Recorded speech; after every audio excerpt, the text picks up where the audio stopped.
You want to take us in and show us something? Sure. Okay. Come on in, guys. Go ahead. We'll Now, start usually off. we have hard hats and steel Yeah, toe. steel but- toes and hard hat.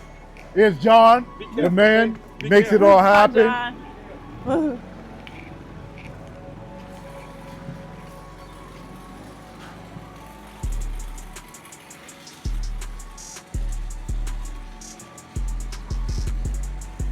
So this side, or this house rather, is a little bit further behind than that side. Over here, we just finished spackling, sheetrocking, taping.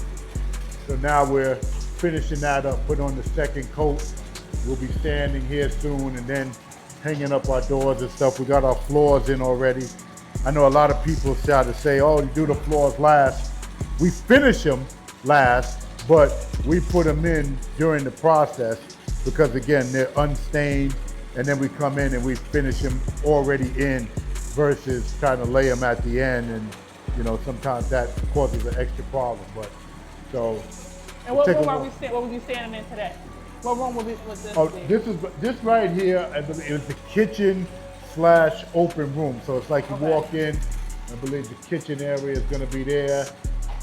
You know, vent stuff going out of the building is over there, like that's where your stove is gonna be at. Then you got your sink and stuff and all that over in that area. Yeah. And what material do you usually use? Because people like to, shine their floors. Yeah. They like to make sure it has long lasting. Yeah, well this is oak wood, Okay. unfinished.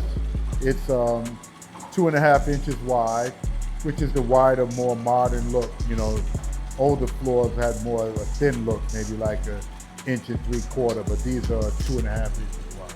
Okay. And it has nice windows, it has nice space. Yeah, everything brand new.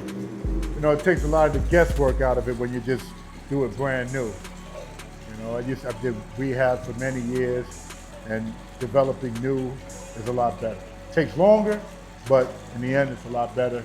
You feel a lot better. You give your client or your end user a better product, and you know that it's a product that you can stand behind. It's going to have warranties, and it's going to serve the family well. So when you're purchasing all of the materials, you go with more like you think about the longevity of it, not just being cheap. Because nowadays, a lot of people use certain materials that as soon as you touch the walls, they're dirty, you know? No, As soon as you do certain things, and with that aspect, I guess it's more when you thinking about the fast turnaround.